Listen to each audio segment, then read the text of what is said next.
Welcome to the Jambalaya Wham Show. I am Jacob Wayne Bryner, and with me, as always, is the dazzling Kellen Gibbons. How you doing today, bud? I'm doing good, like some nicely seasoned rice. Ooh. Like What kind of rice do they use in jambalaya? I think just like straight up, just the old rice, it's that white rice.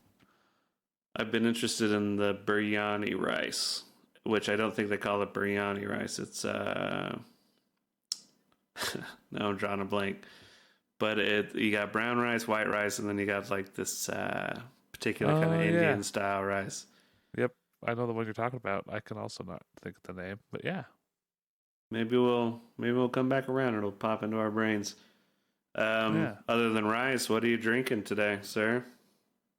Well, I actually have a repeat. Ooh, that one had a nice crack to it. Oh yeah. I've got a repeat. One I've been drinking another episode, the old New Belgium Voodoo Ranger Imperial. Still working on the 12-pack, so. Yeah, that's quite the 12-pack to be working on. Yeah, I'm glad it's taking me a while. I stole one of my roommate's beers. I asked first, so I guess it's not stealing. But Odell Brewing Company's Solarized Yuzu Double IPA.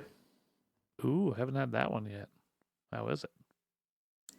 Slow down, soak up the sun, and get solarized. The Western Painted Turtle inspired us to create Solarized Yuzu Double IPA, featuring the exotic yuzu fruit, characterized by a zippy grapefruit-like flavor with notes of mandarin orange and lemon zest. We carefully crafted a citrus-forward double IPA that's certain to shine a light. That sounds wonderful. Yeah, I'm going to try my first taste right now. I haven't had it yet. Ooh, live reviewing. Yuzu fruit. That's a weird one. You know, as I've said in other episodes, I've been on the gin and seltzer water train just because beer is a little heavy for me. But this is 8.2%. And the yuzu fruit really gives a nice little flavor to the whole IPA business. So I'm going to say that's really tasty. That sounds wonderful. The citrusy IPAs are always a little easier to, That seems like the right combo. Now, let me hit you with another brewing question. Oh boy. Do they throw all the citrus stuff in at the beginning, along with all the yeast and this and that, or is that happening at another stage? I imagine that's a late stage for most of the things. I know, like, whenever they put in zest and other little, things like that, some beers, they'll what's called dry hop. So they'll pour a bunch of hops into the beer, like, while it's, like, right at the end of the brewing. And, they might even do it right before they bottle it. Some of the things put in another little kick, like orange peel or something. Let it stew for a minute and then bottle it. So, yeah, it's pretty late in the game usually. Interesting. Now, I love cooks and I love chefs. I love brewers. I love people that like have the passion for that. And I can kind of get into it, but it's really not my thing. Like, I get frustrated and exhausted with it early. But I definitely like just, Anthony Bourdain, rest in peace. He's like one of my heroes, and he's a chef. I love the guy. So I absolutely value chefs and cooks in our society. And recently, like most 30-year-olds, Shocky and I got an air fryer in the house. Big adulting. Yeah. And so we've been trying a bunch of different stuff with that. And we've recently been getting into making jerky. So that's about 4 hours to 4.5 hours at 155 degrees in the air fryer. And you cut all your lean meat, like probably lean steak for the most part. You like cut it up into little slices, and then you just let it marinate for a day in whatever your sauce is. So what we've been doing is just trying to come up with different jerky flavors. So we did a vinegar pepper sauce on one. Ooh. We've also done like a paprika soy sauce kind of flavor with different hot sauces. Huh. So one thing, I don't know if we've talked about it on the show, is a style of that kind of meat preparation in South Africa called biltong. Mm-hmm. The host of The Daily Show, I'm drawing a blank on his name. Who's the new host? He's not even new anymore. He's been around forever now. Trevor Noah? Or Trevor Noah, yeah. I just couldn't think of it. That's where I learned about biltong from. Somebody asked him what one of his favorite snacks was. I was like, what's biltong? And it's basically, it's prepared, it's like air-dried meat, like jerky, but it just has a lot less sugar and different stuff. And one of the flavoring elements to the preparation is cardamom. So we got some of that today, and we're going to try to like a cardamom jerky, and then I got some curry seasoning. So there's going to be a lot of experimentation with that, but I've been more into cooking with that than I have in years. Yeah. So, You've been doing any cooking stuff recently? Oh, I haven't been branching out or anything. Yeah. I've just been making the same old stuff I always make. Got a few recipes that I can always make pretty good, so I just stick with those mostly. Yeah. I'm pretty excited for you to make another visit because it's more than likely that COVID's still going to be going on. A lot of restaurants are going to be shut down. We'll have to do takeout at our main spots, but like I'm excited about a little bit of this home cooking stuff. Like we're going to make shepherd's pie. Oh yeah. Make a little bit of jerky. I'm going to do my famous curry, or that's the my ploy noodles. Yeah. Oh boy. And Shocky's just a great cook. He's got a lot of stuff up his sleeve, so I'm pretty excited for that whenever that arrives. Probably springtime, I imagine. Yeah, I hope so. Definitely always good food down there, whether it's the restaurant or the home cooking. True. And I mean, who knows, right? Because it's 2021. You wake up on day 6 or 7, whatever it was, and suddenly the Capitol building in your nation's capital is being invaded by Viking cosplayers. Yeah. And I'll cede the floor to you, sir, because that's a respectful thing to do in terms of politics and other such things. How did you feel about all that? Well, it was pretty crazy. I didn't think that would happen that day. So that was quite the heated moment there. I was just in disbelief for a good the first hour it was going down. I was like, wait, really? What? No way. Really? I couldn't watch, can't watch the live feed of that stuff. I have to read. Gets me too anxious to watch it live. But it's pretty stupid. I watched it live. I watched some live footage tonight, knowing that what kind of podcast would this be if we just totally didn't talk about this? an element of podcasting is that you're a consistent time mark show, right? Uh-huh. So if somebody ever gave a shit enough about this show to go back and like, what did they talk about the week of that thing? Then and we just didn't talk about it, like it would be insane. Yeah. And I gotta say, man, 9/11 was more tragic to me, obviously, because there's just more loss of life Yeah. and for sure. everything. But this is like one of the most dark and depressing days as an American I think I've ever felt. Because Yeah. with 9/11, there was this feeling of unity and hope that we were going to get out of it, I guess, like united. Yeah. And of course, that all turned into politics and split up, and that's how humans are. But with this, I've been staying up late painting because when I'm on, all I have to do is paint for income, little sections of time. I Mm-hmm. usually stay up till 3 in the morning and then sleep till 12 or something like that. So my schedule's off from most people's. And when I woke up, I looked at our buddy Neil's post, like, look at this congressman cowering. Like, just, and you could see the fear on his face. And I didn't even know what it was. I just looked at the image and I was like, Yeah. what the fuck happened? What is going on? And I pulled it up.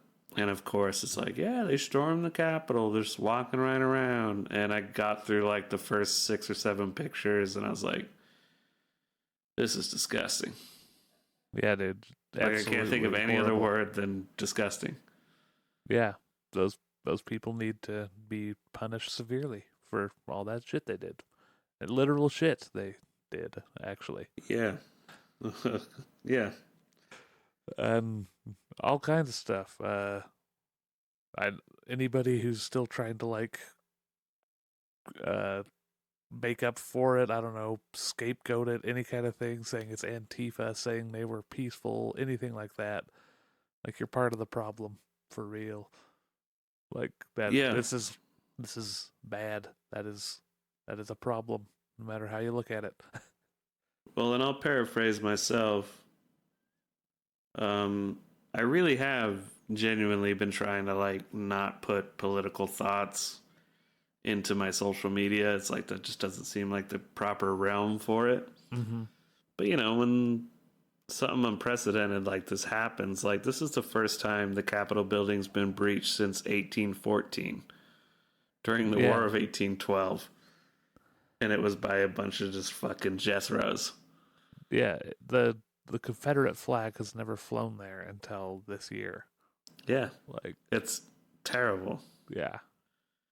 So, but what I said was just that, like, all right, it's time. Like, it was time way before I said this, but it is time to stop dancing around this. If you're a Republican and you value conservatism in America, which I think is an inherent balance with liberalism that makes this country great, but it has to be honest and it has to be pure. A true conservative, a true Republican, a member of the grand old party has to separate themselves from Donald Trump and his supporters. Not just him. Fuck his supporters too. At Yep. this point, you've been given enough rope to try to like embrace him, but then, oh, wait, he's grifting me, so I'll come back. Like, nope. I It's think this done. is the line in the sand. If you still support him, we got a fucking problem.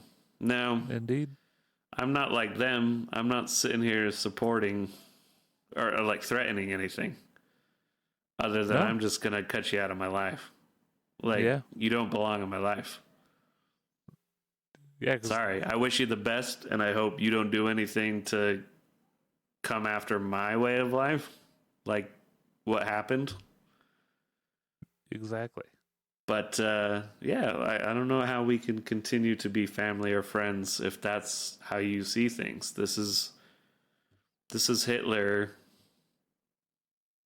Trying. basically storming the Gustag or whatever. I'm fucking that word up probably. Yeah. But yeah, that's exactly it's that beginning, and we need to squash it right now.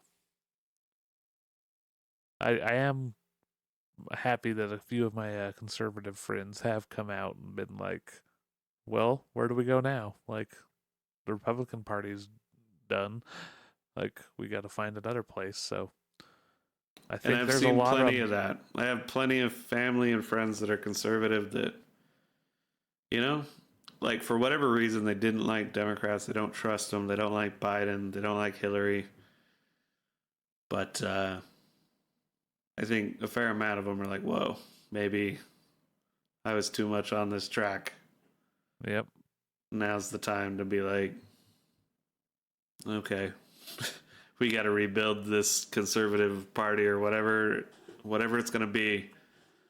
We got to rebuild it because it's poison. Yep. It's rancid meat at this point.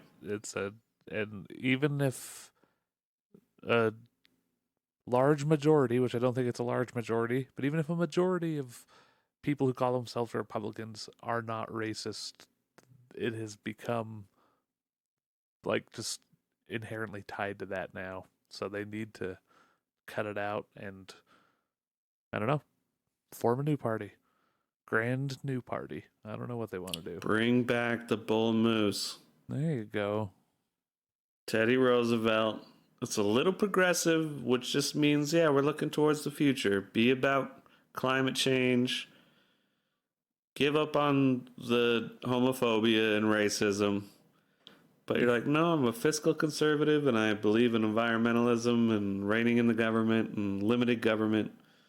And I'm all about my Second Amendment while maintaining the proper population codes for all the wildlife that I interact with.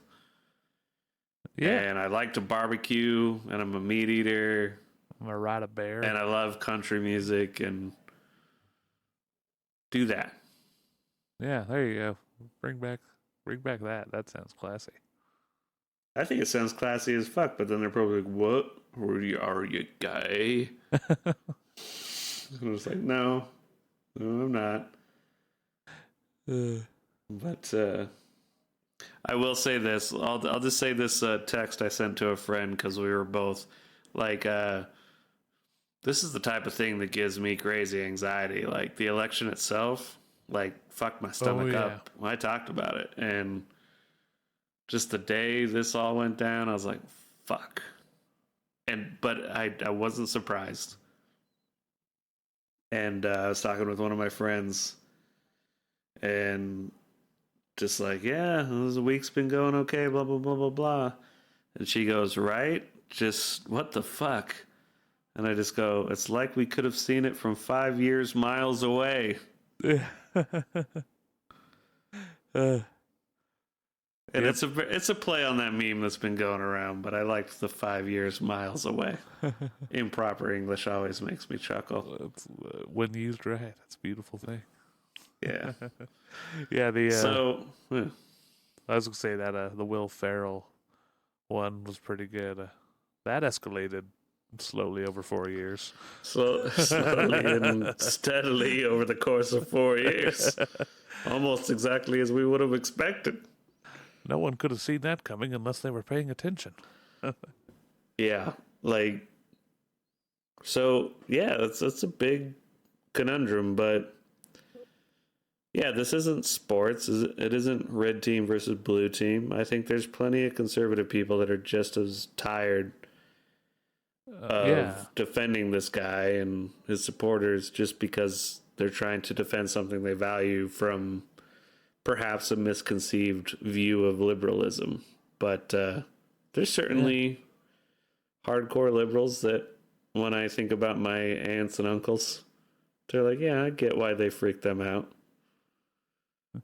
Yeah. Like, maybe you could rephrase this so you're not freaking out my older relatives so much, but also it's not your responsibility. If you don't want to do that, you don't have to do that.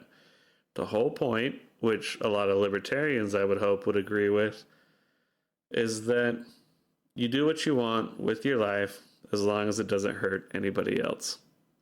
Bam. It's so easy. And if I know. if you find yourself looking at the whole situation that happened and being like, well, why are you mad about this, but you weren't mad about the protests about George Floyd and stuff? First of all, you're dumb. And the main difference being, y'all just lost an election and you're protesting that. And whether or not you protest successfully, like, there's nothing that's going to change that. Like, it's over. You lost it. But thing about the BLM protests is, even if they're protests, like, no matter what happens, no matter how out of hand it gets, and you can get mad at those few that do instigate the violence, it still doesn't change the fact. The black lives still matter. It doesn't. It's not a comparison in any way, shape, or form. Ooh, let me think of how I could get succinct with this without getting ranty. If you don't see the difference between the Black Lives Matter protests and this insurrection, you're a fucking moron. First and foremost. Yeah. The Black Lives Matter protests were a completely understandable, peaceful protest. And I'll get to it. Don't you fucking freak out yet, you conservative that's listening. You Jethro. Billy Bob, man. The core element of the BLM protests was protesting police brutality and white supremacy, systemic white racism in this country. Now, anytime a society is pushed to the level of protest, there inevitably are people that come in and take advantage of such things and loot. They usually hit up their Targets or their Walmarts or whatever. Mm-hmm. And that's deplorable. I think everybody I can't say everybody, most, like 95% of people in the BLM movement don't support rioting. You and me, we watch that Twitch woke channel. Mm-hmm. Night on end, and it's 12 different feeds from 12 different cities. And you're watching people being dipshits for sure. But all I mostly saw was Black Lives Matter protesters telling them to please stop looting, please stop rioting. This is more important than that. We are protesting to get recognition for George Floyd and Breonna Taylor and all these other names that I can't pull from my brain. And this is a legitimate protest and a legitimate movement for civil rights. Yep. And bad shit happened along the way because people didn't want to put up with Colin Kaepernick kneeling. And they didn't want to put up with all the other peaceful protests that have been happening for years on end. It's not happening. You flip it. You have the President of the United States. This is the difference between punching up and punching down. Yeah. A man in pure power tells a bunch of white people, white supremacists, Proud Boys, the list, probably KKK members. I don't even know that's the group. Maybe they've rebranded themselves the Pepe Frog Coalition. I don't know what it is. Yeah. But they all got together. Alex Jones. And they're like, go over to Congress and tell them that reality isn't a thing anymore. And do it strongly, because you're special to me. Like, what kind of creepy, cult, fascist bullshit is that? It's insane. It is absolutely different. And if you don't get the difference, you're a fucking idiot. Now, let me reiterate. I think it's a tiny sliver of conservatism. It's the Twitter mob. It's the people that are the scary far left and the scary far right on social media that are freaking out the opposition and making people think that this country is way more divided than it really is. Yep. I think this section of the Republican Party has completely scared the more reasonable portion of their party. And I think now is the time. Most people have your back. Now's the time to just say, hey, we fucked up. We voted for Trump, but dude, this is not cool. Yeah. and cut him off, cut him and his supporters off. Yep. And you know what? I will be right there if there's another BLM protest or another protest. I am still against rioting. Yeah. I can understand the inclination from a desperate, poor individual who doesn't see any hope in the world, and I can identify with that a little bit. And the people that stormed the Capitol, that lady who came in was just like, but this was a revolution. Yeah. She didn't know what the fuck she was getting involved with, I don't think. Nope. She's a lost soul, as far as I'm concerned. Yeah. And if she would like to write the show and say, I'm not, then I'll be like, all right, then fuck you. But I'm trying to like extend the olive branch. For real. It's such a disgusting, sad event. I can't believe that, 6 people had to lose their life for that shit. It's just Yeah. especially feel bad for the Capitol police officer. But Yeah. who didn't, ask for that. The other people, it was all really strange accidents and stuff, but Well, there's some people that didn't lose their lives, but it's just like watching some of these videos of just like this African American police officer just getting chased up the stairs by a bunch of fucking white dudes in Viking clothing and red hats. Like, fuck that. Yep. Like, I can't imagine being that guy. And I think he just tried to pick up his baton. He's like, I don't know what he said because I couldn't hear it. But he's all just like, well, fuck off. Like, it's basically the fuck off stance. It's just like, I'm going up these stairs, but you stayed down there. I'm a fucking cop. God damn it. You're supposed to listen to me. I thought this was Blue Lives Matter. Blah, blah, blah, blah, blah.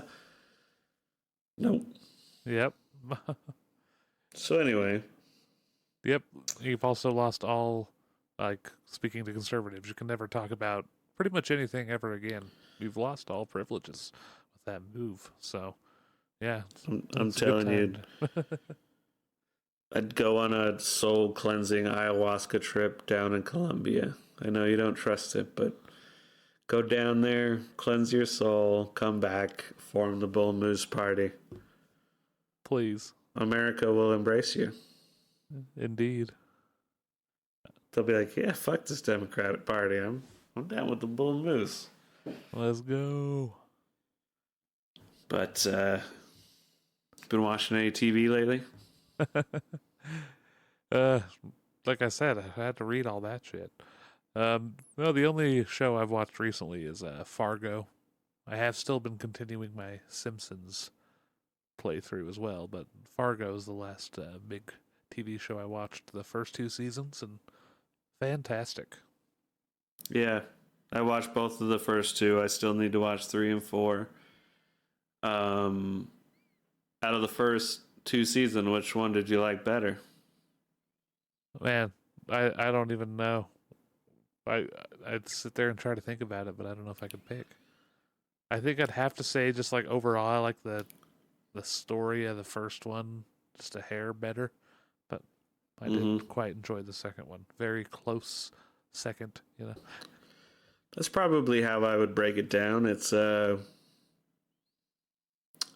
story of season 1 is more concise, and like when I heard that they were gonna do a Fargo series, I love Coen Brothers, and Fargo is one of their best movies.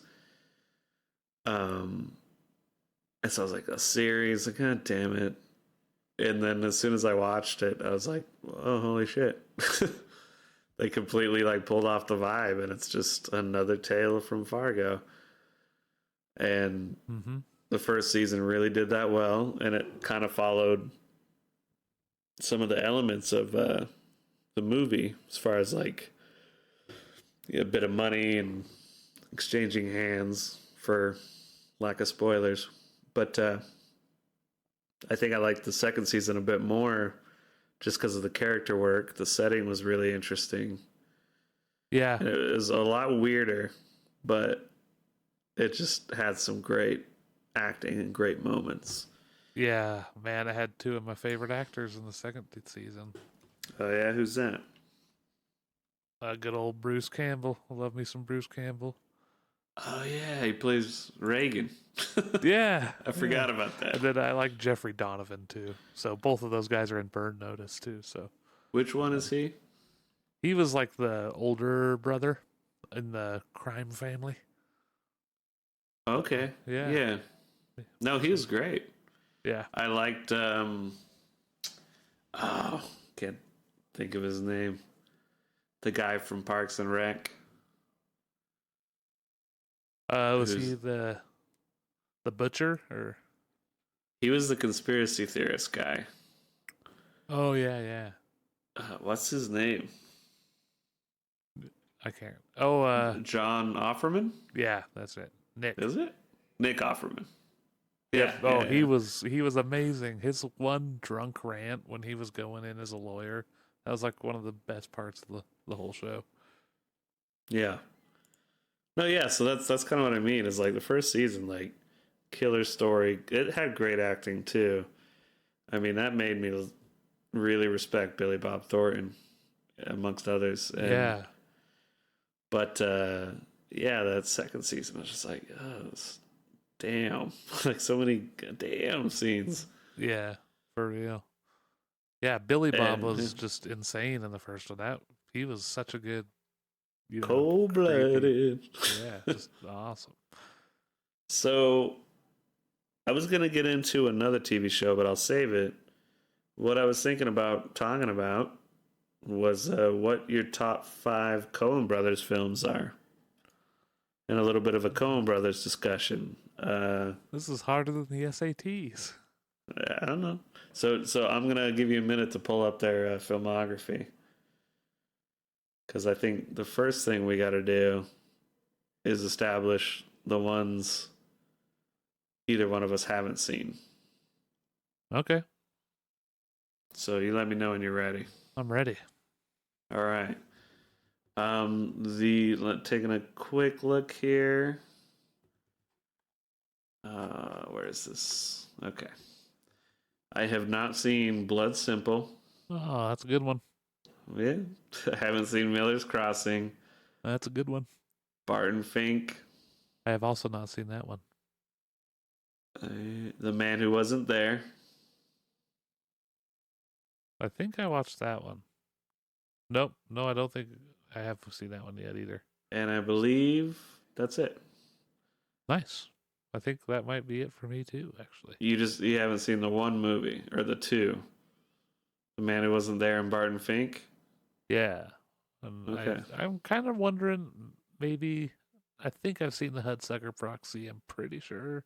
You watched that with us. Okay, that's what I thought. Okay. That's the hula hoop. Yeah. Okay. He just keeps throwing him a circle. Yeah. It's like, don't you get it?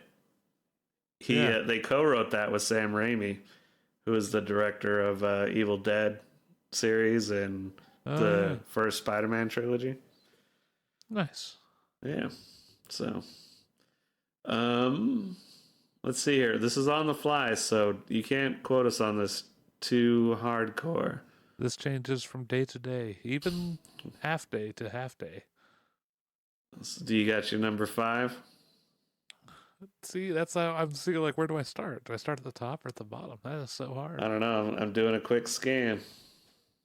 Okay. Just because I have to get it in there, I'm gonna put the Lady Killers at 5. Why is it number five? It has been number 1 before. I love that movie, but I'm just gonna put it in now and put it at the bottom because it is like, just like a pretty fun little comedy thing. But I love it, so I'm throwing it in a 5. All right. Tell me more about the movie, because that's one I like. I need to watch again, and you need to come over and watch it with me. So it's like a remake. It's got Tom Hanks in it. Mm-hmm. He's a Southern gentleman, which is one of the best Tom Hanks roles ever. Like when you saw him flip into that, you're like, "Oh, holy shit!" Yeah, I've never seen him do this. That might be why I like this movie so much. It might just be Tom Hanks, but yeah, it's they're trying to like dig a hole in a lady's basement, like through into a bank or something. It's Mm-hmm. so they like rent out her basement for like practicing a Baroque ensemble, and yeah, so it's just her almost catching him. So it's a remake of an old like black and white movie by the same name that I've never Cool. seen. That's apparently also really good. Did not know that. All right. What's Number your 5 would be No Country for Old Men. Oh, see, that's a good one. I don't know. And I had to do it on the fly. That might move up a little bit here and there, but like, Yeah. I hated the movie the first time I saw it. Oh yeah. Yeah. And I realized it was only because the psychopath, Anton Chigurh, Uh huh. played by Javier Bardem, he's just such the perfect evil piece of shit psychopath Oh yeah. that I was just so frustrated that he kept getting away with stuff. Oh yeah. It is not a fun movie, but it shouldn't be. And I heard it's been talked about a little bit by Bert Kreischer lately on some of his podcasts, but he's talking about a theory of this film, which I'd also heard about, which was that it's more of a metaphor for the times they are a changing. That Anton Chigurh is the relentless murder of the old way, Huh. and that Tommy Lee Jones is, he's just a guy that sticks with it and sticks with protocol, but he just sees the dismal tide, as it Yeah. were. And when I Goddamn. started to look at it like that, it's like, yeah, it's just this.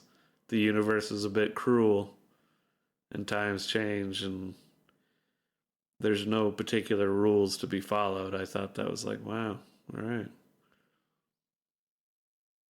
Nice. So what's number 4 for you? Man, this is so hard. One. I need Yeah, one. it's gonna I get gotta harder and count. harder.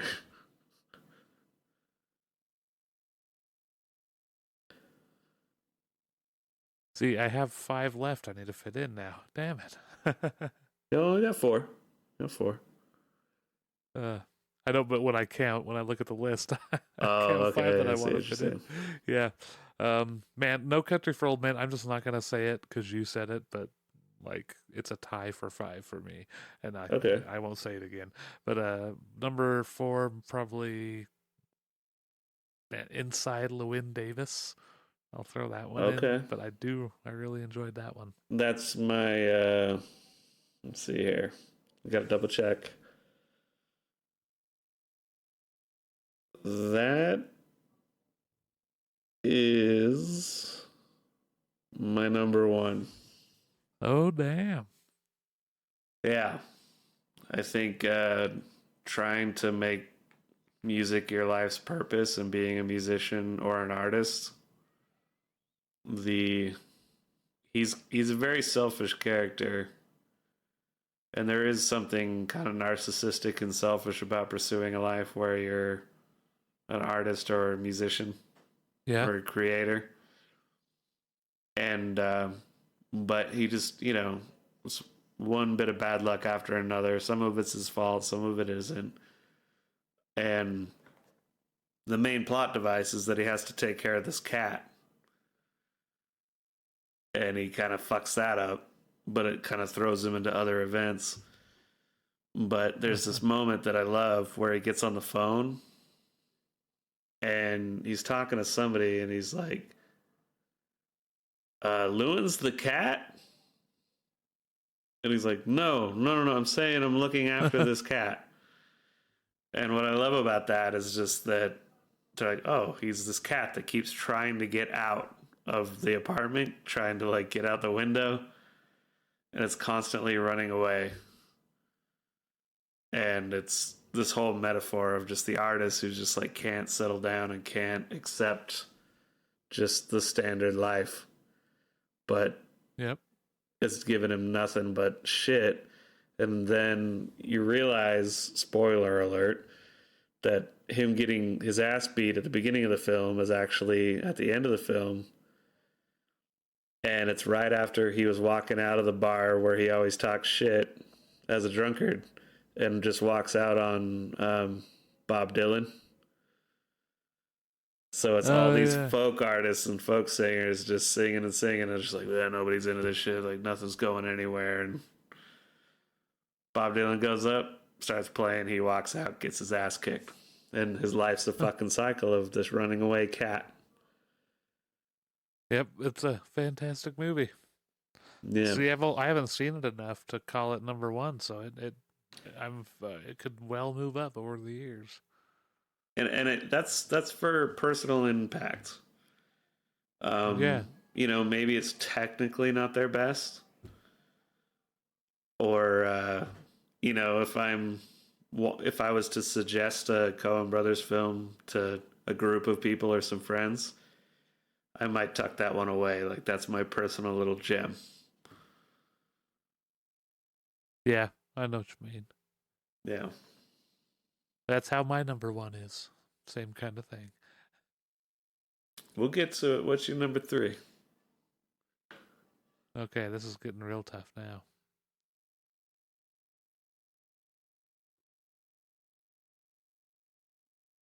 I'm thinking about mine too, so if I come up with mine first, I'll let you know. And see, I'm totally gonna leave one out that I really like, no matter what I do. We already talked about Fargo, so I'm just gonna not have that one in, even though that movie is top whatever movies for me. But for number 3, I'm gonna throw in The Ballad of Buster Scruggs. I do really enjoy that. I love that one, and that's collection. Like probably 6 for me. It's like right almost top 5, but like I say, that's current. I watched pretty recently, and I just really enjoy it. I need to watch it again.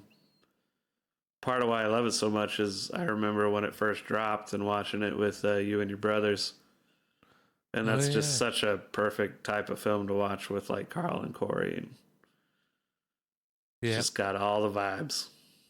Indeed. So I need to watch it again, but I think the only thing that drops it out of my top 5 is that it's split up into like separate stories. Yeah, so I guess it kind of like, all right, some I like more than others, and you could swap out Fargo and put Ballad of Buster Scruggs as their best collection of vignettes. Yeah. Oh yeah, it's definitely number 1 in that sense. My number 3 would be Raising Arizona. I'm glad you said that, because that was one that I was like, damn it, I missed it, and I couldn't fit it in. So yeah, that was my first Coen Brothers film. I remember watching it really young with my family, and it's just like such a wild movie. It's like way crazier than most of their other stuff. Yeah, and it's like one of my favorite Nicolas Cage roles.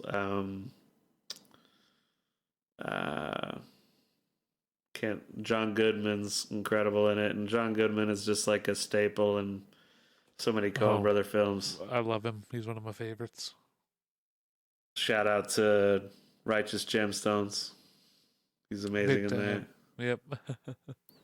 But I don't know. I was like, just the cinematography is so creative, and it's funny, and growing up, you're little, and we're gonna move to Utah.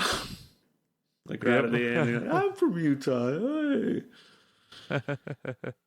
Yep, that's fun. So it's one of the earliest ones. It was like right after Blood Simple, 1987, and just one of their best. Classic. It's a great movie. What's your number 2? Okay, let's see if we're on the same page here. I'm gonna have to throw in the Lebowski right here. So I love the Lebowski. Everybody knows. I mean, if you know, you know. If you don't know, then I don't know. You should go watch it. Oh man, I fucked up. Did you forget about the Lebowski? I just did the math wrong. Llewyn Davis is 1. Fargo and Lebowski. I'm going to ruin my list a little bit here. It's Inside Llewyn Davis is 1. Number 2 is Fargo. Number 3 is Big Lebowski. Number 4 is Raising Arizona. And number Yep. 5 is No Country for Old Men. So who did I drop off? Maybe I managed. So we're just dancing around. Oh, yeah, I think you got it. Oh, okay. Good. Uh-huh. Yeah. No Country for Old Men, Raising Arizona, Big Lebowski, Fargo, Inside Llewyn Davis. Let's talk about Big Lebowski, though. That's your number 3?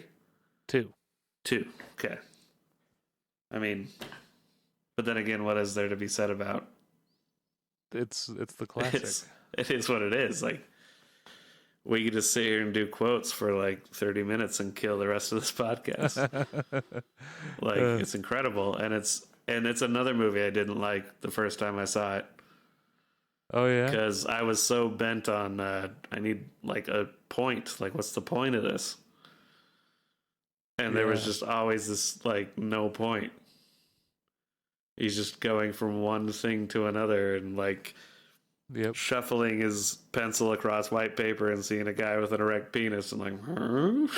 It's just like, I'm like, wait, what? Like, and I just didn't get it. And then somebody's like, dude, you just gotta have a couple White Russians and relax and just watch it. Enjoy it. And I was like, oh. And then it was like a flower, bloomed for me. Yeah. Love it more and more every time. Yep. The trampoline scene, like, it's just a great movie. Mm-hmm. Yeah, and I've watched that one, had some good times watching that with friends. Just a great movie. And another John Goodman just out of the park smash. Oh, that has to be his best. It might be. Like, his jazz musician in Inside Llewyn Davis is like, once again, it's another like, holy shit, this guy's an asshole. But like, it's for a small percent of the population. Big Lebowski, his character in that is just, it's got to be his best. Yeah, it's so good. Yep. Oh, and speaking of the politics we were talking about earlier, shut the fuck up, Donnie.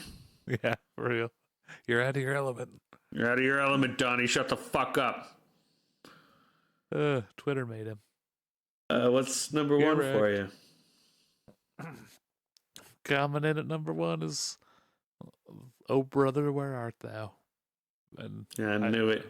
Yeah, I can't even explain why and how, but yeah, this movie just has been since it came out. I've been watching this movie since it came out a lot. I love the music in it.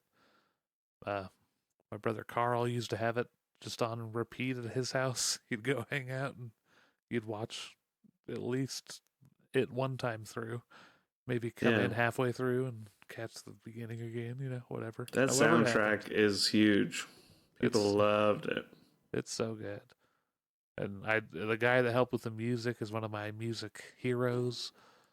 He played the only song on the album that's actually him, I think, is the song where they're dragging George Nelson to get hung.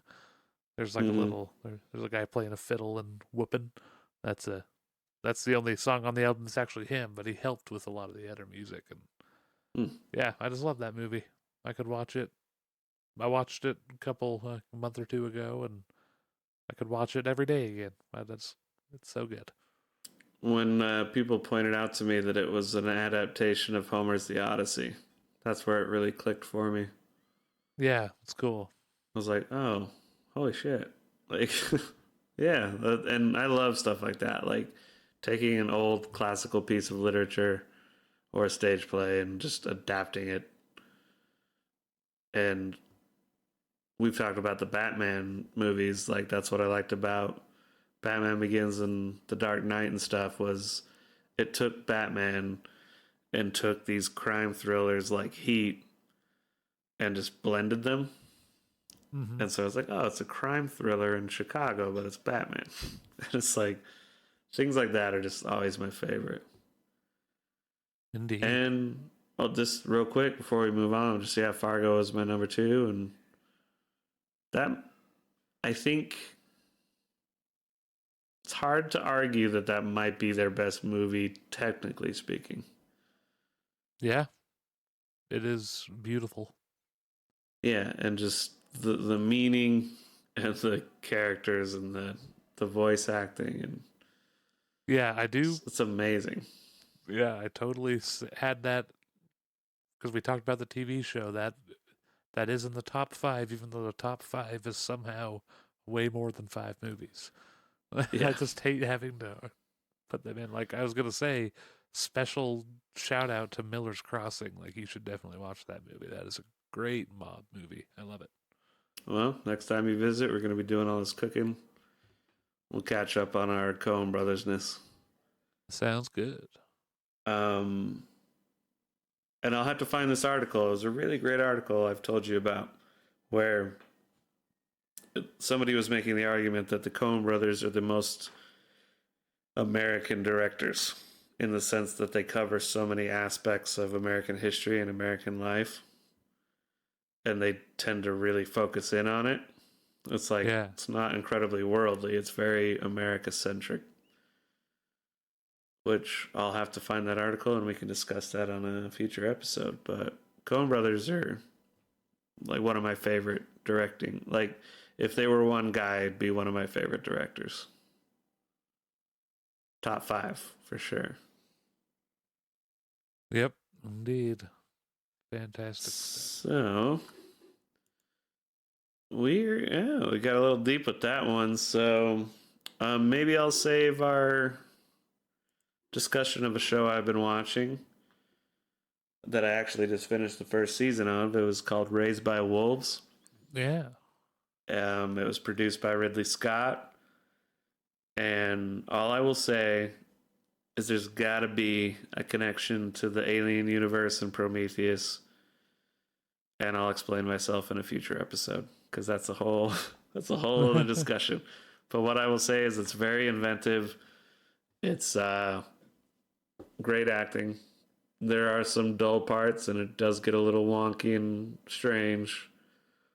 But overall the premise is really inventive and fun, and it's cool sci-fi. So we'll get into it at another time.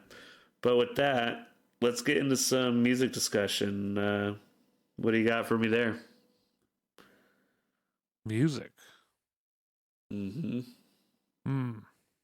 Start with the Gibson Oh yeah. bit. You know more about that than I do, so. Oh yeah. We'll talk about the good news first. Let's not. I don't know. It's just news to me. So Okay. Gibson has acquired Mesa Boogie. So have you heard of Mesa Boogie? You know what that is? Mesa Boogie is what all my new metal bands used to use. So Yeah, like there your you go. Corns, your Limp Bizkits, your Mudvaynes. I think they all use Mesa Boogies. Got that Mesa Boogie triple wreck. Yeah. And I don't know what any of that means. Like, So- I've never been a big gearhead, so it's like I look at a particular player. And Ryan Martini, the guy that's the bass player for Soften the Glare, we talk about them a lot. I think he uses Mesa. And then I think he uses a nice. Warwick bass. Yeah. Those are good basses. Yeah. And I played on a Warwick, and those are great basses, so I know my bass is better than amps. But yeah, what does this mean to you? So they're a company that started out as like one guy making like handmade amps, but they've kind of grown into this giant corporation. And Mm-hmm. I've worked on some of their amps, and I don't think they're quite the same as they used to be. I think if you can get your hands on a hand wired one, I'm sure it's a great amp. But these new ones with circuit boards, they're just not any better than any of the other amps that are out here. You know, the other cheaper What year ones. of a Mesa amp would you be looking for? Like I early think 90s? I think even earlier, like 70s. Oh, wow. I didn't know they were that they're old. an old company. They used to be just like hand wired, or he'd take other amps and mod them. I think a lot of amp builders did that as well. So yeah, if you get the old ones, they're awesome. But the newer stuff just isn't that high a quality, which is fitting that Gibson is buying them because it's the same way. Like nothing new from Gibson is that great anymore. They, you know, uh, pretty much all instrument manufacturing has gone up on the cheap end and kind of down on the name brand side. They're still just trying to make a lot of money, you know. So you're buying a Gibson and it just says Gibson. So now you'll pay for it no matter how good the guitar is because it Yeah. says Gibson. People are still doing that. Same with Fender. It's just like it's not as good. If you want a really good guitar, pay a guy to make one for you. Go find, somebody that's making them, and it's about the same as there's high end Gibsons that are less than a custom built instrument, but they're a custom shop. They have ones that are up there, and so maybe their custom shop ones are better too. I'm just saying overall, picking those brands just because of the brand name isn't so good anymore. Yeah. I like my list, so I'll do a quick one. Is there your top 2 amp companies? Or is that just all kind of like up in the air? You got to go for like a personally crafted one. I mean, that's what I'm gonna say. Me personally, I build them, so I'm gonna be. I think my amps sound just as good as anybody's, so I'm gonna Fair be. enough. And that it is true, that's what it is. It's an amp. I can build one. I've learned those skills, so it's the same thing. I do like some Orange companies. a lot. Yeah, I do have an orange that sounds good, and their stuff's comparable. That's what I'm saying. Like them and Mesa Boogie are comparable. It used to be that Mesa Boogie might have been considered a better amp, but they're definitely about the same now. All the components people are using are all the same, kind of just cheaper stuff. So there's one company I like. I watch them on Instagram called Satellite Amps. That's a smaller company that makes them really nice. Um, yeah, that's about the only one that comes to mind currently. Um, Yeah. And I mean, this is interesting to me because I know it matters to you. yeah. For me, for better and for worse, it's the thing I, try to find the balance with is can I plug it in and just slap the shit out of it and make it sound good? Like it's the challenge of having a shitty bass and a shitty amp and still still making it funky. Yeah. But over the years, I'm like, okay, the gain's not a volume knob. I gotta make sure it actually sounds good. But I have one bass I bought in China, which is just a total knockoff. It's called a Guns Rose. Yeah. I don't know what that is. They're trying. But I love it. I need to fix it up, but yeah, it just sounds great. It's got that buzzy kind of farty tone to it. Just that really funky bass sound and the stank. Yeah, the stank just drips. I hear next year they're coming out with the Air Smith model. Maybe the pink flawed. Pink flog. But another conversation that we could have in a future episode is the concept of design obsolescence. Oh boy, I could rant on that. I know you could. And I was thinking about it with the amps. It's that's the problem. Gibson used to mean something. And they can't. Mesa used to mean something. And they still could, but... Well, the problem is it's in everything. The problem is they still do because their old stuff is still around because they made it right. So there's old Fenders and stuff around. I was going to say, in this little town I'm in, as far as I know, the best guitar player in town, one of them at least, is still playing the amp he got and guitar he got 1964 Stratocaster, and he got an amp to go with it. What? And that's all he plays. But it's with cars too. I don't know shit about cars, but I know enough to know. Those are the good ones. Yeah, they're the old ones stuck around for a while. Now it's 5 to 8 years maybe. And they're really having some problems near the end. For real. Earphones. Everything. Yeah, but like I said, we'll get some little interesting tidbits on that other than just being ranty old codgers on it. Oh yeah, we'll do a deep dive. Um, any new music come out for you that you were really into? I haven't had any new ones on that front. How about you? Just one song. It's a cover of Gang of Four. Have you ever listened to them? Uh-uh. They're like a British punk band, like 80s, something like that. And the Gang of Four is a reference to four political leaders in Maoist China. It was Mao Zedong, his wife, and two other individuals that I can't remember off the top of my head. It might have been Jin Se Min. Either way, is four authoritarian leaders that ran an authoritarian government that was supposed to be for the people, right? Uh-huh. Tom Morello and Serge Tankian from System of a Down and Rage Against the Machine covered that and just released it out of nowhere. Oh wow. And it was a tasty little cover. So if Nice. you got the time and you like those characters, listen to Naturals Not In It. And the difference between the original cut is that they're British. So for some reason they said migraine. What do you think I'm saying when I say migraine? Like some kind of wheat on the middle part of your leg. Huh. Like what? It's migraine. Okay. These stories give me migraines. And like that's the English one, but the English one is like, this story gives me migraine. And you're like, Interesting. what? Like, but it kind of sucks you in because you're like, never heard it said like that. Yeah, they have some of those words that just are flipped on the vowel a little bit. Oh, I love it. What's your favorite one? You got one?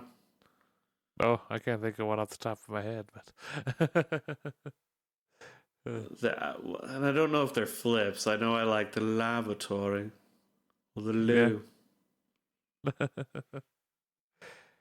Uh, Oh, aluminium. oh That's yeah, my favorite. that's a good one. Aluminium. Like, really? Makes it sound so fancy. Yeah.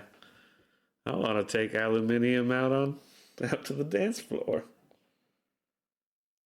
Indeed. Um, and then there's One Rest in Peace. I'm gonna let you take that one away because I actually didn't know the guy. Oh yeah, so apparently the news came out after. It seemed like it was coming out right after our last episode where we tried to kind of go over the list of people, musicians who died in Mm-hmm. 2020, and 2020 musicians in memoriam. yeah, and apparently we missed one, and I didn't see it anywhere else, and just kind of a couple of days after it started coming out, but Alexi Leho from Children of Bodom passed away due to just I think he just had a lot of health issues. I think he did do a lot of partying and drugs. I think that didn't Partied help with it, hard. but yeah, so That's it's a too big bad. metal band, right? Yeah, they were pretty big, especially when I was first getting into metal. I remember one of my friends that were one of his favorite bands, and so when a new What album type came out, of metal was it?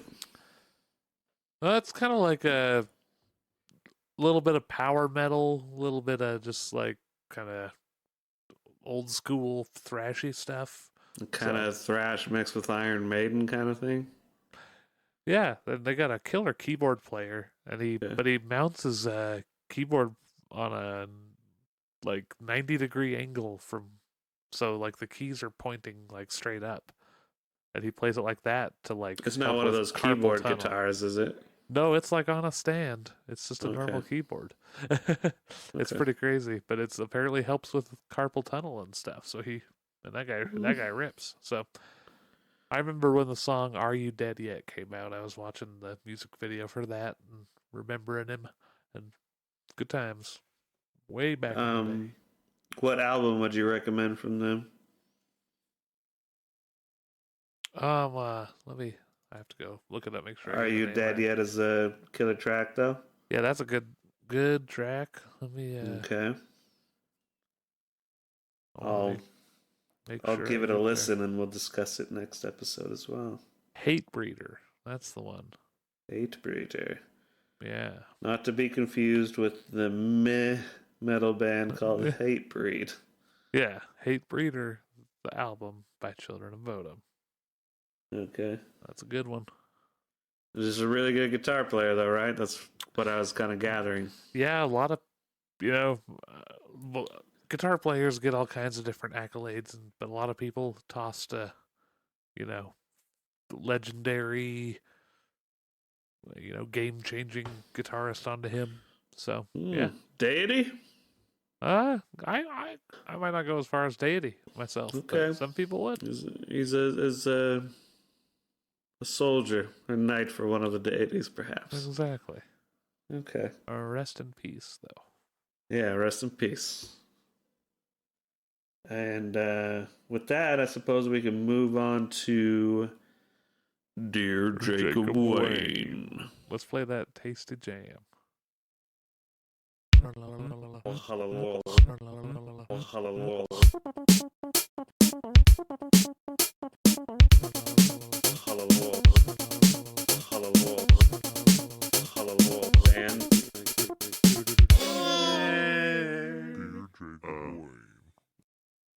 Well, all right. Nice. Yeah, I still want like a 30-minute mix of that just on repeat. Little trumpet part. Okay. Like we should work for CNN. Indeed. That should be our little burn right before it comes. Indeed. It's just get you ready for whatever's coming. Yeah. Definitely got me ready. What you got for me? So I've got two shorter ones. Depending on maybe your answer will be long to the first one, and we won't need the second one, but just in case. So, here we go. This one's fun. Dear Jacob Wayne, how do I break into the Capitol building? I think I just walk in and I got at Pelosi's desk and I'm suddenly confused. why are they arresting me? I'm a patriot. Okay. All right. Dear Jacob Wayne, archery range first date? Recently, this one cracks me up. I'm sorry. Recently met a girl at the gym and I'm thinking of asking her on a first date to get to know her. I want to do something more creative than just the traditional coffee date. Since I do archery, is it a good idea to ask her to spend time at an archery range? I'm not sure a girl would find this interesting to do. Any input? First of all, it depends on where you're pointing the arrow, the lighting of the room you're in. Don't do the apple thing. If a female works at this, archery range, because I feel like if it's a bunch of fucking dudes living out their Nordic fantasies, then that might be a bit of a turnoff. That being said, you gotta go for the one you want, right? So the woman that you're supposed to be with is the woman who's like, oh, fuck yeah, he took me to an archery range for the first date. Just don't be the guy that, like the open carry dudes who bring their guns in a Walmart and just, like, pet their gun while they're looking for a new pair of pants. Yeah. It's just, don't be that guy. But if you're like, hey, I thought this would be a lot of fun. Like, have you ever done archery? Like, I think it's very soothing. Yeah. And go do some archery or do axe throwing. I've heard of axe throwing, and that seems like a fun first date. And indeed, a little different. If that's the woman you want, then that's the woman you want. So she should be cool with it. But indeed. You know what? Even if she's not into it, and she's just like, that was a lot of fun and that was interesting, but I'm just not that into it. But you do you. Then that's good too. Indeed. But yeah, just don't be that guy who yells with the visor sunglasses in his truck about the government, and I think you'll be all right. Yeah.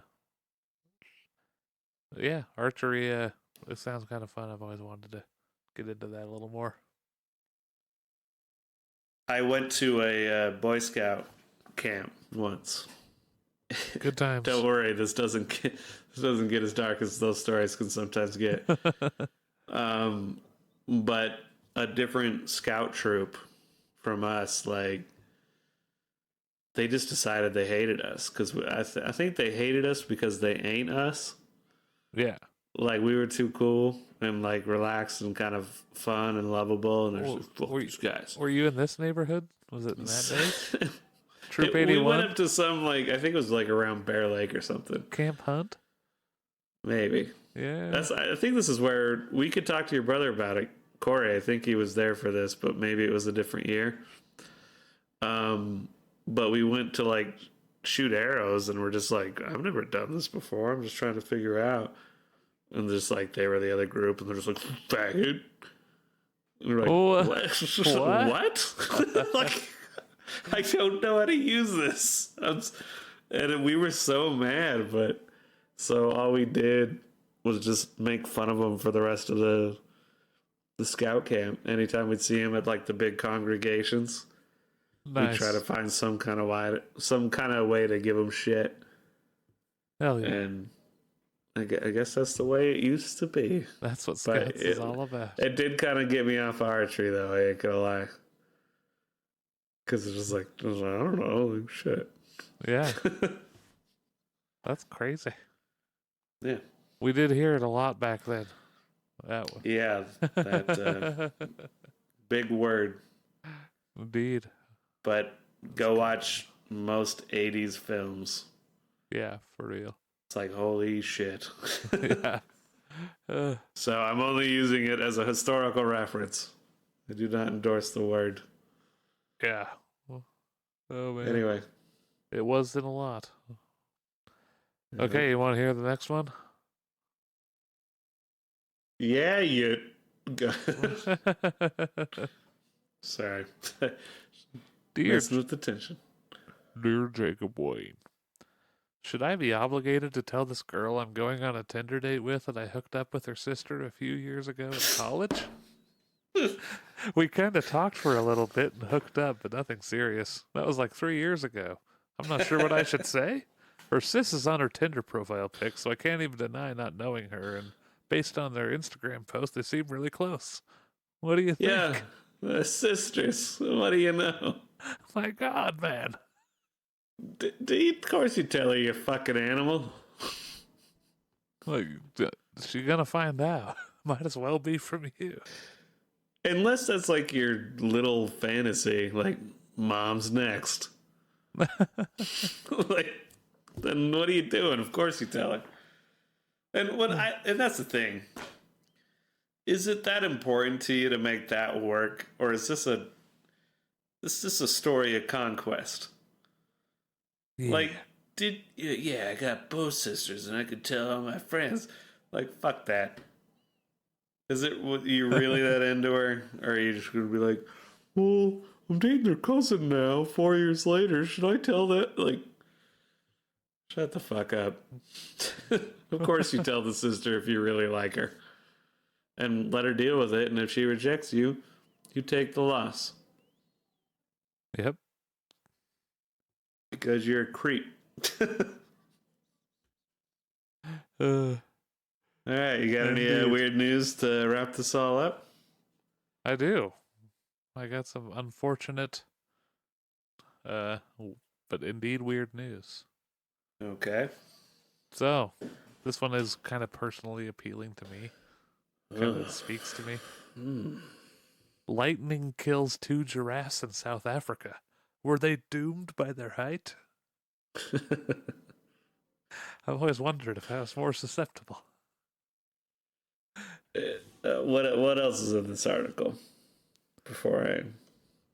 I mean, that's really all it is. That's just the headline. That's the headline.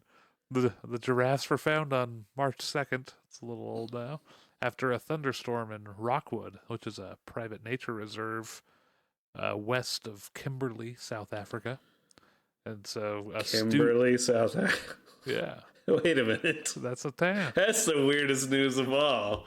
There's a town called Kimberley in South Africa. That's where that name comes from. Okay. Holy shit. I didn't know it was an African name. Yeah. So hello, Kimberly. Am I saying it correctly? Where's that from?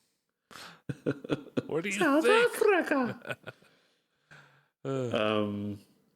Yeah. Look, God doesn't care if you're large or small, wide or thin. He only cares if you can fire a bow and arrow properly.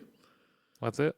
And if you can't, then you're a disappointment. Yeah. Sorry. Sorry, giraffes. Maybe you should have been praying more. Well, it actually later in the article does say no peer-reviewed studies have shown that giraffes are more prone to lightning strikes than other animals. So, yeah, Well, and it could kill four different ways. Let's put on my physicist hat because I have one of those in my closet.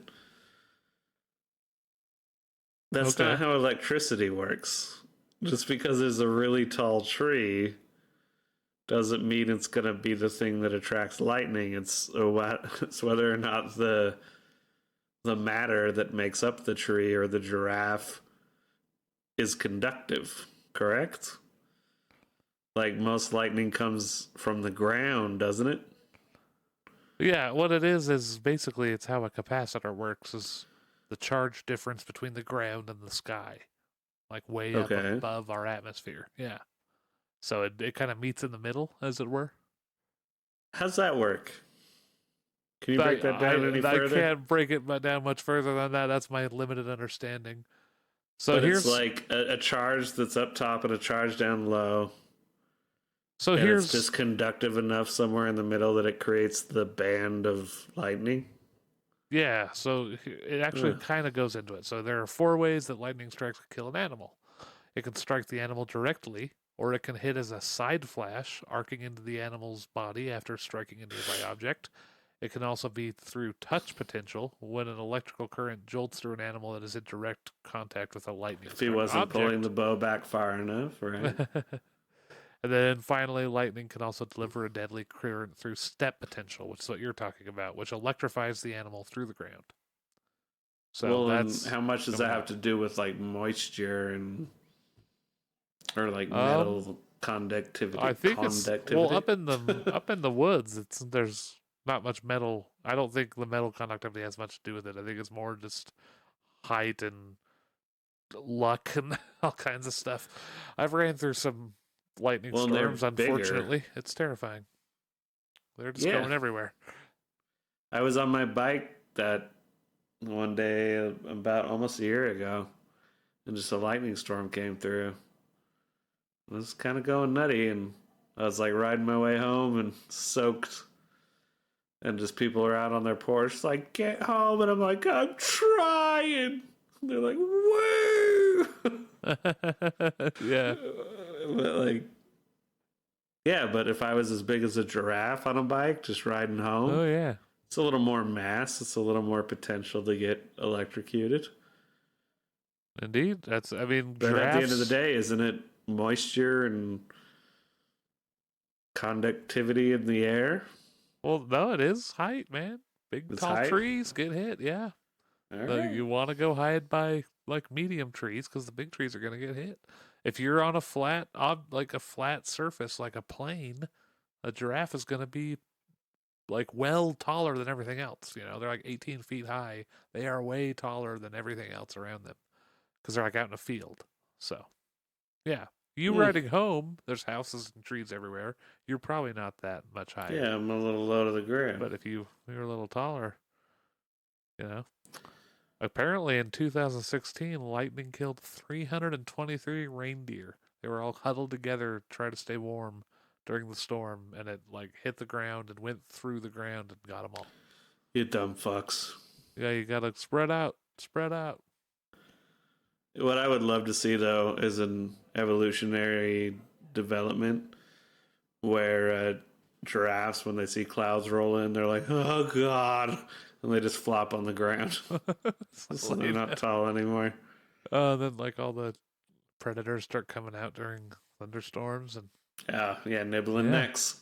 Indeed. Nibbling necks. That's the band that's going to do our intro next week, I think. Oh, we haven't had a band do the intro in so long. They've been doing it. We just, they haven't been as good lately. They don't deserve the exposure. Yeah. Nibbling necks, though. Keep your eyes peeled. Yeah, when your neck's because they're nibbled. bananas. Hey. That's good. Well, it was something. And I think with that, we should wrap this episode up. Is this episode 18? That's big old 18, I believe. Dude, We're almost to the big we're 2-0. old enough to go see about pulling back some bows and arrows. Seeing who we can meet. Indeed. Could vote now. This podcast so old it could vote. Just remember your votes don't matter. That's all the hex. Yeah. Because if you vote wrong, then people are just going to go in and change it because that's a acceptable thing in democracy. True. And I mean, so if you're a Trump supporter, just don't vote anymore because it's all a hoax, right? So just stop it. Yeah. It's not worth it for you, Trump supporters. Donnie, you're out of your element. Shut the fuck up, Donnie. Shut the fuck up, Donnie. All right. This has been a good episode, sir. Indeed. We'll talk to you next week. That sounds lovely. Y'all have a good week. Bye-bye. Thank you for listening to The Jacob Wayne Show.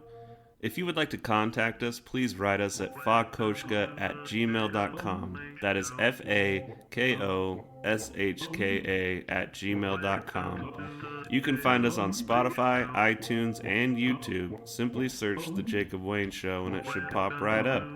Make sure you like and subscribe and leave a review and share this podcast with your friends. Please write us. It helps add content to the show and makes the show even better for you, the listener. Thanks for tuning in.